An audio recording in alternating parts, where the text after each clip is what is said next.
So, this is my two favorite librarians. I'm Denise Corey. And I'm Chantel Taylor, and today we're talking about cookbooks. Yay! I'm excited.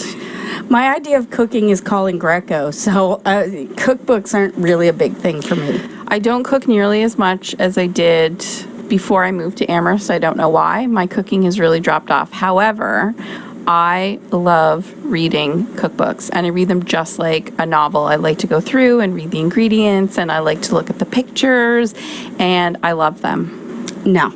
Yeah. No. Oh, it's exciting. I love it. Go ahead. Talk about cookbooks. Go wild. So, you may not know if you're not in the library or publishing world, but the cookbooks, the big cookbooks tend to come out in the fall. So September, October, we've got a lot of the really awesome cookbooks. So for instance, in October 23rd, I'm so excited, the new Ina Garten cookbook, Cook Like a Pro, Recipes and Tips for Home Cooks, comes out on October 23rd. Ina Garten is the Barefoot Contessa. She has a show on the Food Network. I love Ina Garten. She lives in the Hamptons. They've got a multi-million-dollar apartment in New York. She's like Martha Stewart, but slightly, like, she seems friendlier, but yet completely unattainable at the same time. And I love her cookbooks. I love her recipes. They work. I've made quite a few of her cookbook recipes, and they work for me. So, like Martha Stewart, her recipes sometimes don't work. It's like she's leaving one thing out, so the rest of us are all failures, and Martha Stewart is still awesome. I think Martha Stewart wants us all to be failures. Yes, because she's Martha Stewart. Anyway, Ina Garten, my favorite, October 23rd. Another one that I'm looking forward to, although I've never cooked anything from his cookbooks, is Ottolenghi. I think that's how you pronounce it. Ottolenghi Simple, a cookbook. And this gentleman, he's a James Beard winning cookbook author. He's got a restaurant, I think in London. I'm not sure if they're in other places. And he does like Mediterranean, Middle Eastern food.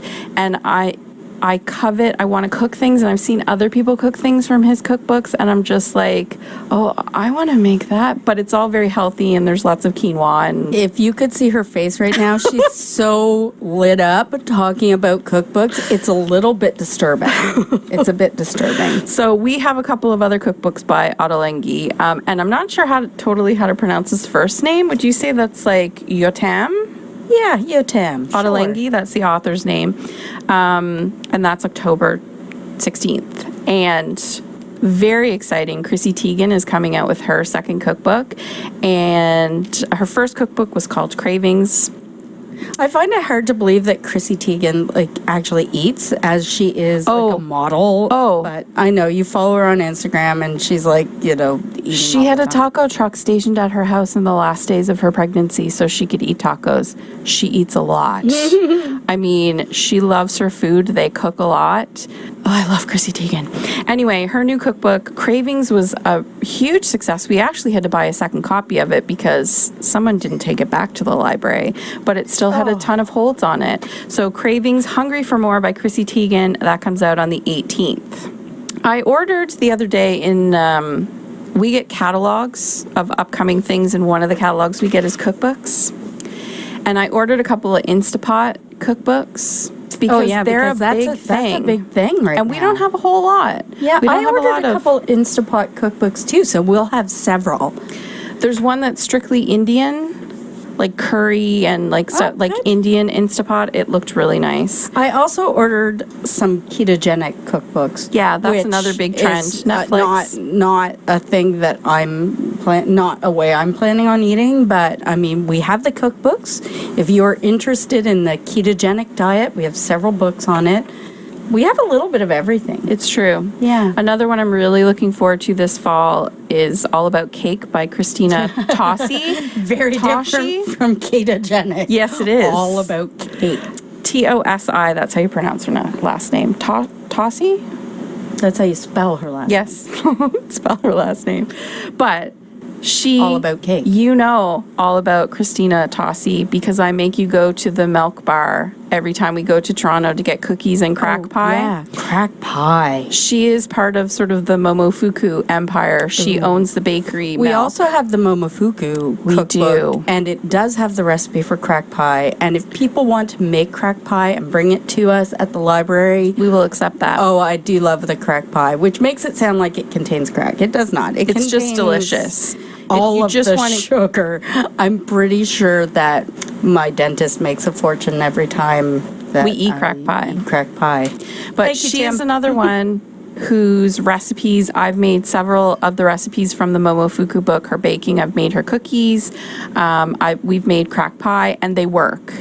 Like, they work out really nicely. So even though they're... We've made crack pie. I've not made crack pie. I've eaten it. I've watched people make it. I don't make things. I do have one cookbook. Yes. I read this book. It was fantastic. The Spice Neck Food Lovers Caribbean Adventure by Anne Vanderhoff. It's not so much the cooking part. There are recipes and stuff in it, but she and her husband decide, they don't want to work anymore.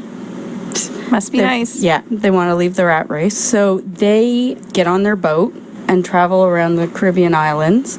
And so she learns about various foods, spices, they drink some rum, they make some friends. It's like a fun travelogue, but it has recipes in it too. Another cookbook I want to mention is What's Gabi Cooking by Gabi, and that is the way she pronounces her name.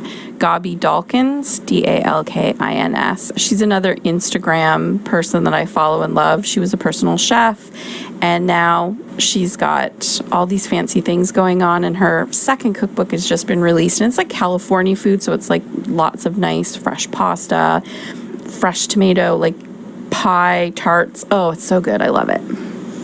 What's happening at the library right now? Well, this week, kids programs are starting up. Mm-hmm. So we've got Evil Genius in Amherst, which is a weekly program that happens from 3 to 4 on Tuesdays. Mm-hmm. And it's for ages 8 to 13, and that's every Tuesday. And every week is a different theme. Exactly. So one week there's sometimes there's slime, sometimes there's paper airplane building. It's all different science. Sometimes there's Lego, sometimes there's Yeah, whatever fun. Fiona dreams up. Mm-hmm. Also in Parsboro on Thursday the 13th, they're having a Build It drop-in, and there's going to be Lego, which is super popular. I can't believe how popular Lego. Still really love Lego. Yep. It's exciting. And not the fancy Harry Potter kits and the whatever, No, just regular a Lego bin full of that Lego. You can build whatever your imagination. But Fiona also ordered some new building blocks. Tapla. Yeah, Planks. and they're wooden, and you can build all kinds of fancy schmancy things. I think they're wooden. Maybe they're just fake wood, and they're plastic and look like wooden. What are you reading? I am actually reading a book that I had put down, and I'm starting up again. So I'm continuing with While the Duke Was Sleeping by Sophie Jordan. I feel like that's a romance. Yes, it is. 2 Dukes in a row, 2 weeks in a row. No, the last one was a lord. Oh. This one is a duke. Okay. I don't know my British Hierarchy. aristocratic hierarchy, but I feel like a duke is higher than a lord. It might be because the Duke and Duchess of Cambridge, they would be they're high up. So it's literally like the Sandra Bullock movie. The heroine pushes him out of the way of a carriage. He falls into a coma, and then she falls in love with his brother. Like you do. Yeah, it happens. I'm reading The Keeper of Lost Causes by Jussi Adler Olsen. And this is to fulfill my Nordic Noir category in the Pop Sugar Reading Challenge. It's the first book of the Department Q series. We'll see. We'll see how it goes. I'm not usually a crime book reader. I was going to say, did you read The Girl with the Dragon Tattoo? Did you read that? I did. I did read so that. You've done some Nordic noir. But I didn't finish the series. Yeah. And it's not my genre, but that's the point of one of these reading challenges, to expand your reading horizon. I'm not expanding. Okay. I'm just reading You're romance contracting. forever.